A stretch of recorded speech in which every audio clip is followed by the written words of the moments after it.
Hello, my name is Amalara Matosho. I recently turned 13 and will be a freshman in the Gateway to Medicine program at Brooklyn Technical High School this fall. I will be presenting my final project on congestive heart failure to you right now. What is congestive heart failure? Congestive heart failure, also abbreviated as CHF, is a condition in which the heart cannot function properly as a pump and deliver oxygenated blood to the body. CHF can be categorized as left or right-sided depending on the heart muscle affected. Usually, both sides of the heart are affected. Right-sided heart failure, also called diastolic heart failure, occurs when the right ventricles are weak and cannot pump the oxygenated blood to the lungs. The blood backs up into the body and results in swelling. With left-sided heart failure, the left ventricles are stiff and cannot pump blood through the aorta to the body. Blood and fluid then backs up into the lungs to cause shortness of breath. Left-sided heart failure is also called systolic heart failure. Congestive heart failure is the end stage of cardiac disease. Frequency and rate. According to the National Health and Nutrition Examination Survey, an estimated 5 million Americans suffer from heart failure. Out of this, 28% of the patients are under the age of 60. In essence, this disease is seen more in people over 60 years of age. Also, congestive heart failure is seen 25% more in the African American than Caucasian and Asian population.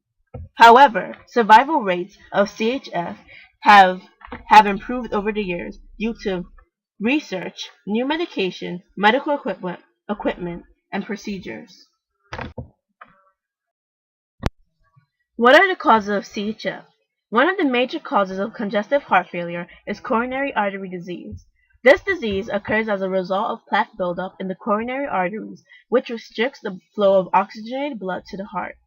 When the heart is deprived of oxygen, it loses its ability to function as a pump. Other causes of CHF are obesity, smoking, alcohol, drug abuse, anemia, and infections like HIV. Hypertension, heart attacks, myocarditis, and mitral valve disease are also reported causes of CHF. Myocarditis is an inflammation of the heart muscle. Hyperthyroidism has also been linked to congestive heart failure. Hyperthyroidism is an overreactive thyroid gland. We're just walking on the street. Then you feel your breath rising rapidly. And then your heartbeat starts getting faster.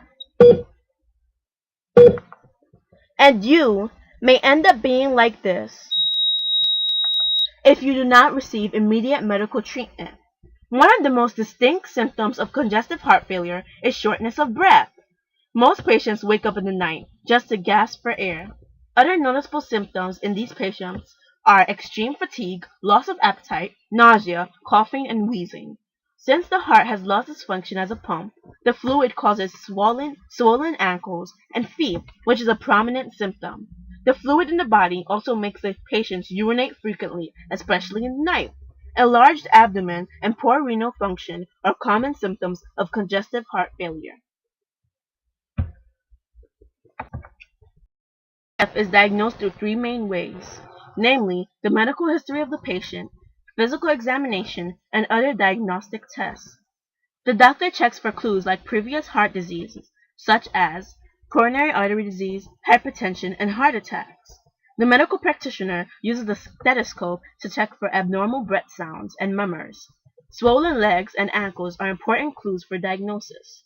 A significant diagnostic test for congestive heart failure is the echocardiogram, which is an ultrasound of the heart. MRIs, CT scans, EKGs, and X-rays also show the deterioration of the heart. Blood and urine tests are done to check for the function of the heart and kidney. All these measures are used by doctors to conclude diagnosis. Background and risk factors. Prevention of CHF include monitoring your blood pressure and checking cholesterol levels. A normal blood pressure should be a systolic reading between 90 to 120 millimeters of mercury, and diastolic reading between 60 to 80 millimeters of mercury. Hypertension is when your blood pressure reading is more than 140 over 90 millimeters of mercury. Lifestyle changes to avoid congestive heart failure include proper diet, exercise, no smoking, avoiding alcohol, and reducing salt intake. Also, if you have any ailments, make sure to take your prescribed medication. Factors that can increase your chances of having CHF include a history of hypertension, diabetes, coronary artery disease, and obesity, being over 65, African American, and a family history of any heart disease.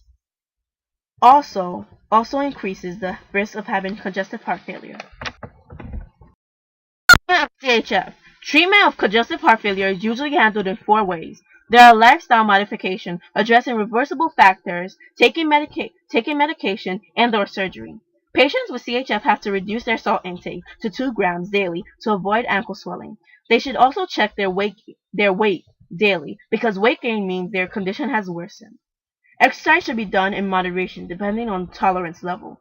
The cardiologist can perform a coronary balloon angioplasty by inserting stents to open up arteries in the heart. A pacemaker can also be inserted to control the heart rhythm.